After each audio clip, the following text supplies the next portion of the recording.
Welcome to the AFR Saints channel, where we provide you daily content on your favorite team, the New Orleans Saints. Do us a favor and hit that subscribe button. Be sure to leave your comments below and smash that like button.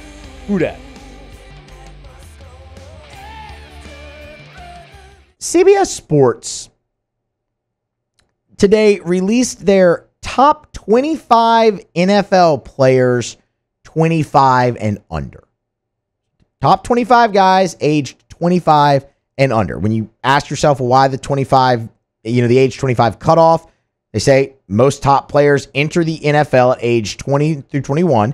That means this list essentially doubles as a ranking as the top players still on their rookie deals and or deserving of new contracts. So that's how they arrive at 25 and under. Chris Olave, not to bury the lead, on the list at number 17. And first, let's just get this out of the way.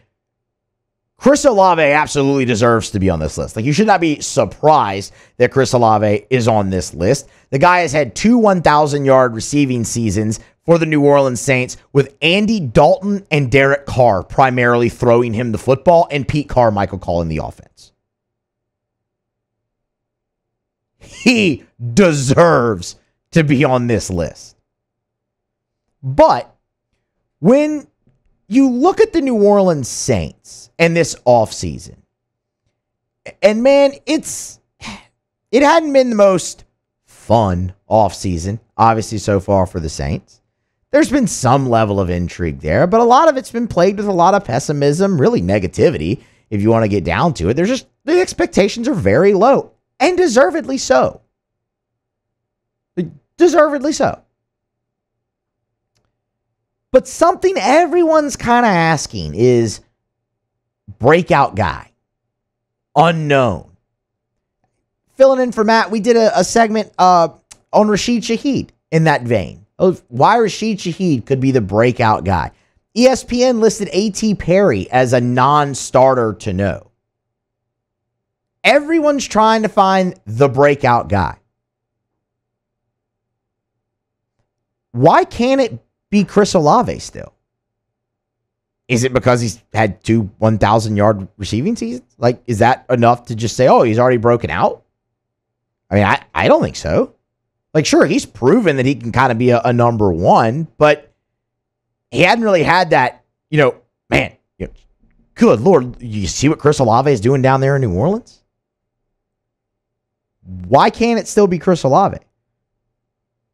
And there's a couple reasons that I think you could actually look at and say, well, this is why. Aside from, him, the success that he's already had and him kind of already bursting onto the scene.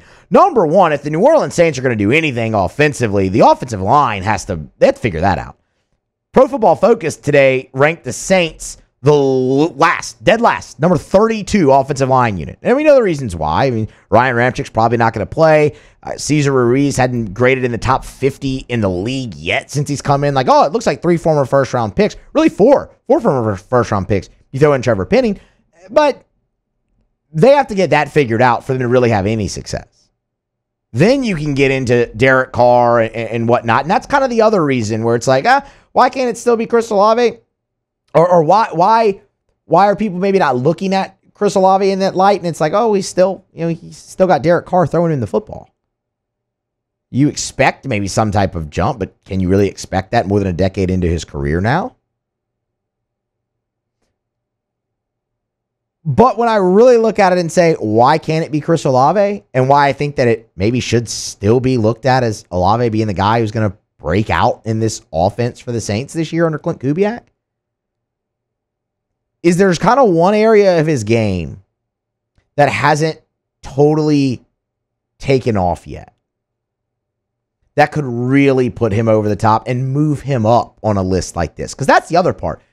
Number 17, probably the right spot for him. 1,042 yards and 1,100 yards last year. The 1042 as a rookie.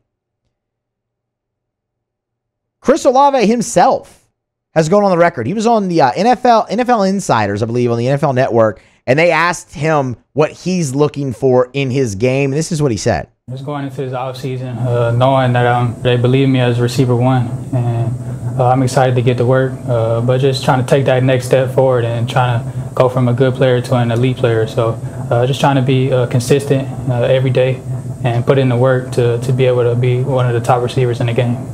Good player to an elite player. The one area I look at for Chris Olave, and I say, man, that could really take him from a good player to an elite player. Because, I mean, you see what he can do stretching the field. I mean, the spectacular catches that you've seen Chris Olave make, all of that stuff stands out. And you go, hey, he's elite. If the Saints could figure out a way to get Chris Olave into the end zone more, 9 touchdowns so far in 2 seasons, 5 is his high. And I got to thinking, I was like, man, you know, are they really finding him in one way? And they're not. Of those 9 receiving touchdowns, 4 of them have been 10 yards or less.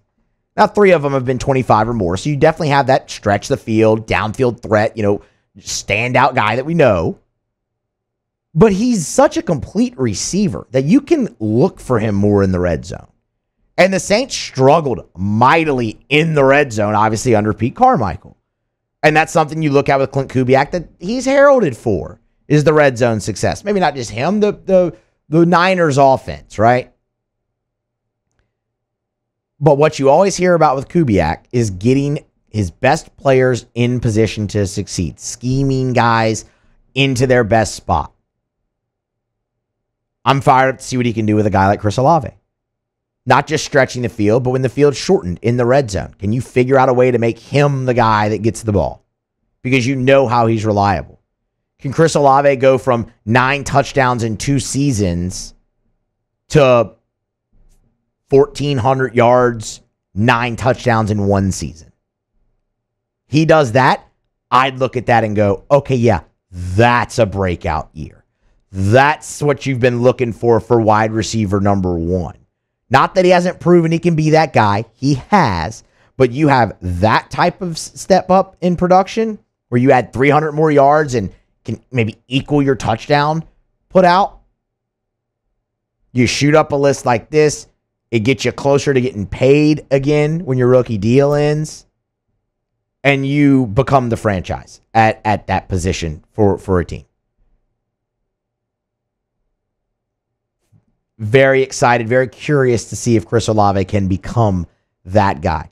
When you're looking for a breakout guy, why not Chris Olave still? Yeah, he's been great. But he said it himself. He wants to go from good to elite. That's the next step. We'll see if he can get it done. Also on this list of note, the number 1 player under 25 shouldn't come as much surprise. That's Justin Jefferson. Makes a lot of sense. Dude just got broke off. Highest paid non-quarterback in NFL history. Has been incredible. Missed nearly 40% of 2023. Still went over 1,000 yards. He's just been awesome. He gets right in at the cutoff because he is 25. Number 3 on the list, Jamar Chase. Also just should not be surprising whatsoever. Has been awesome so far in his career with the Cincinnati Bengals. They were the top 2 offensive players on this list. Justin Jefferson, Jamar Chase. 2019 LSU, y'all. They're going to continue to 2019 LSU. Hey, thanks so much for watching. Please leave your comments. I love to interact. And be sure to hit the red subscribe button below.